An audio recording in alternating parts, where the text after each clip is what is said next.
Salut les amis, ça fait longtemps, je sais. Ah là là, ça me fait plaisir de vous retrouver. Si vous me suivez sur les réseaux sociaux, vous savez peut-être que je suis de retour aux Philippines.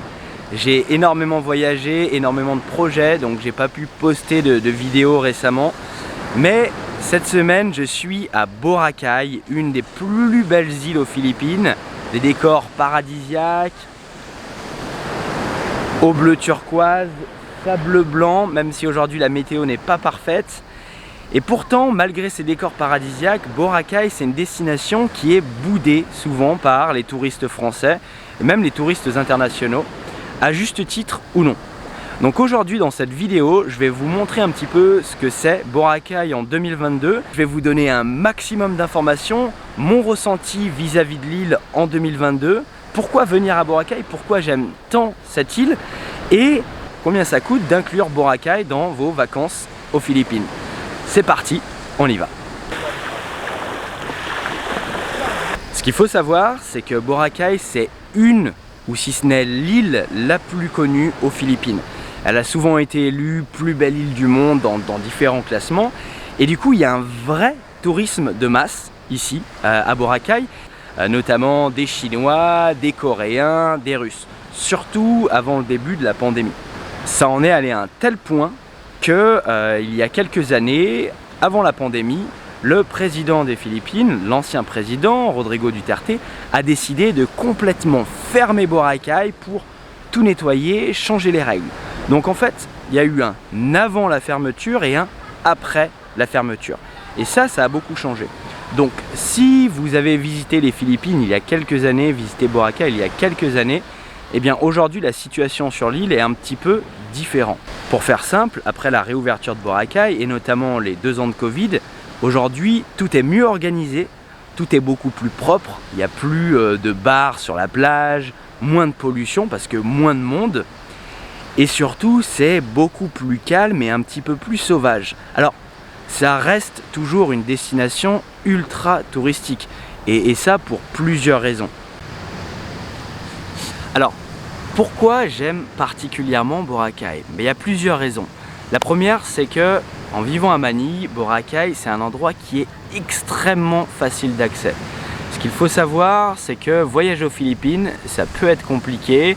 Ça peut prendre beaucoup de temps entre les avions et les bus. Boracay, vous prenez l'avion à Manille, vous arrivez juste à côté de l'île et après un court trajet en bateau, vous êtes les pieds dans le sable, au bord de la mer et ça, c'est super quand on habite à Manille. Ensuite, quoi qu'on en dise, la White Beach, la plage de Boracay est juste sublime. Plage de sable fin, vous êtes clairement au paradis. Et ça, il y a peu d'endroits aux Philippines et même peut-être dans le monde qui vous offrent une plage aussi belle. Et vous avez plein d'autres plages comme Puka Beach qui sont beaucoup plus sauvages tout autour de l'île. Puis à Boracay, vous avez un grand nombre d'activités disponibles. Vous avez des restos, vous avez des hôtels sympas, vous pouvez faire du kitesurf, de la farniente sur la plage comme je suis en train de faire depuis une semaine. Donc il y a un grand choix d'activités. Et moi qui habite aux Philippines, c'est une des choses que je reproche sur les différentes destinations aux Philippines, c'est que parfois on s'ennuie un petit peu, surtout le soir. À Boracay, vous avez des bars, des hôtels, donc voilà, vous pouvez faire plein de trucs. Et ça c'est cool, surtout pour quelques jours, s'amuser avec des potes ou même avec sa famille. Et un détail, mais qui est pour moi important, et si vous voyagez aux Philippines, vous devez vivre ça, c'est les couchers de soleil à Boracay sont simplement magnifiques. J'ai rarement vu des aussi beaux couchers de soleil dans ma vie en fait. Le coucher de soleil sur la White Beach est tout simplement sublime et si vous venez aux Philippines, vous devez vivre ça. Alors, ce qu'il faut savoir, c'est que moi je tourne la vidéo depuis la plage du Crimson Hotel à Boracay, qui est située sur la station 0. La station 0, c'est un groupe de 3 hôtels de luxe. Honnêtement, je suis ici parce que je fais un projet avec le département du tourisme. Les hôtels ici coûtent assez cher, plus de 200 ou 300 € la nuit. C'est très sympa, c'est un petit peu isolé, donc ça a ses avantages et ses inconvénients. Ce qu'il faut savoir, c'est qu'à Boracay, vous avez une très grande plage, la White Beach, la plage de sable blanc, avec 3 stations. Station 3, un petit peu sauvage, à l'écart, avec des petits hôtels, boutiques hôtels. La station 2, la plus populaire, la moins chère. Et la station 1, un petit peu plus premium. Cette plage, elle est magnifique, c'est ce qui fait la force de Boracay. Je vais vous montrer quelques images. Il y a quand même beaucoup de monde, surtout à la station 2.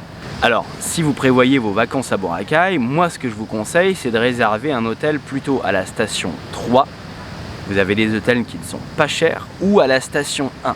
La station 2, il y a énormément de monde et ça peut être parfois un petit peu chiant. Alors, quand je dis énormément de monde, il y a toujours moins de monde que le mois de juillet ou le mois d'août au Cap d'Agde ou dans le sud de la France à Saint-Tropez. Tout reste approximatif, ok?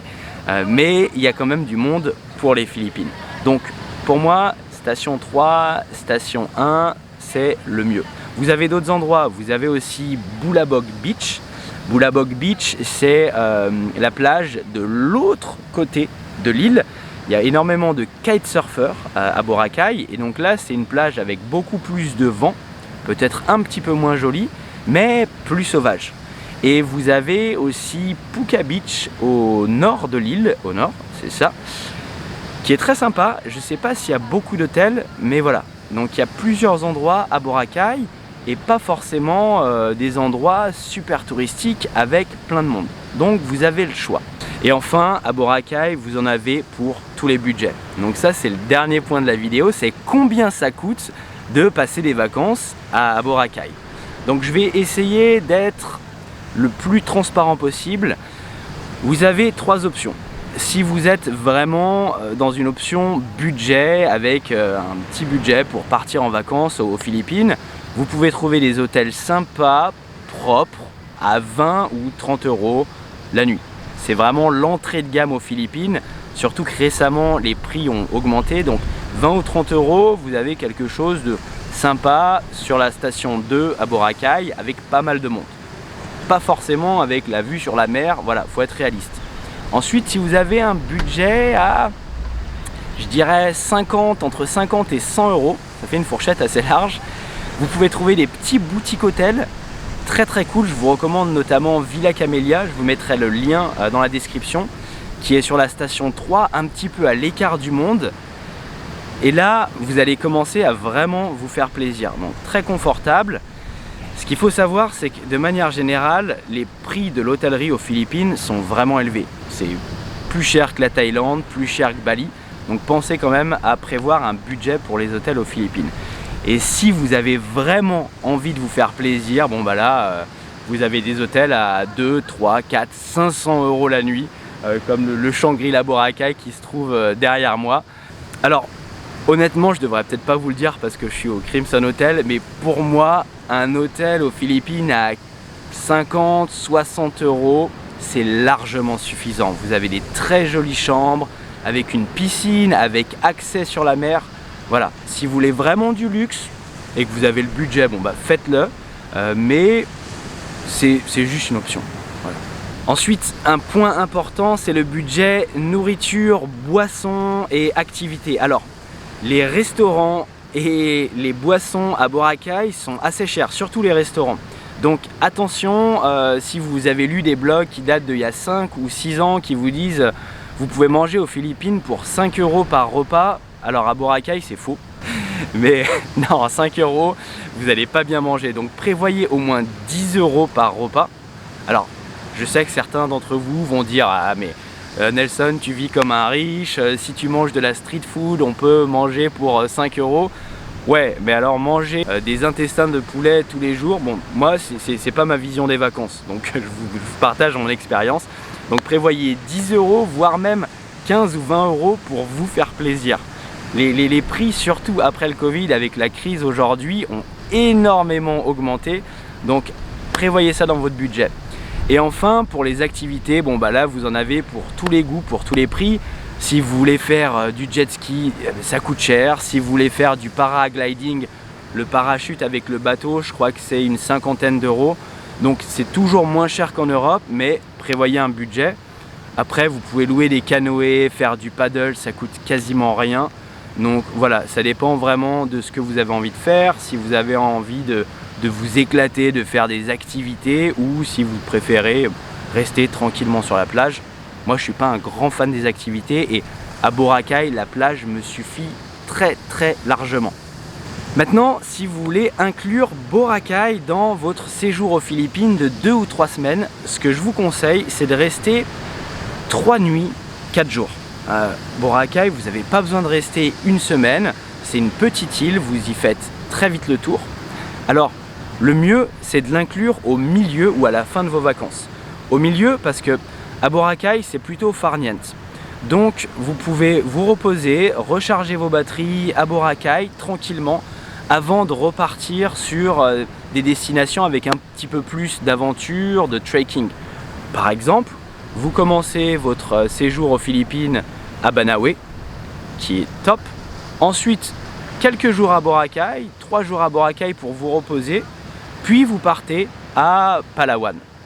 Là, vous avez un mix entre de l'aventure, de la farniente et des activités nautiques. Bon, j'espère que toutes les infos que je vous ai données vous seront utiles. Moi, je vais profiter un petit peu de la plage, c'est mon dernier jour à Boracay, donc je vais me faire une petite baignade tranquillement. Et je vous dis à très vite pour plus de vidéos sur les Philippines. Salut à tous!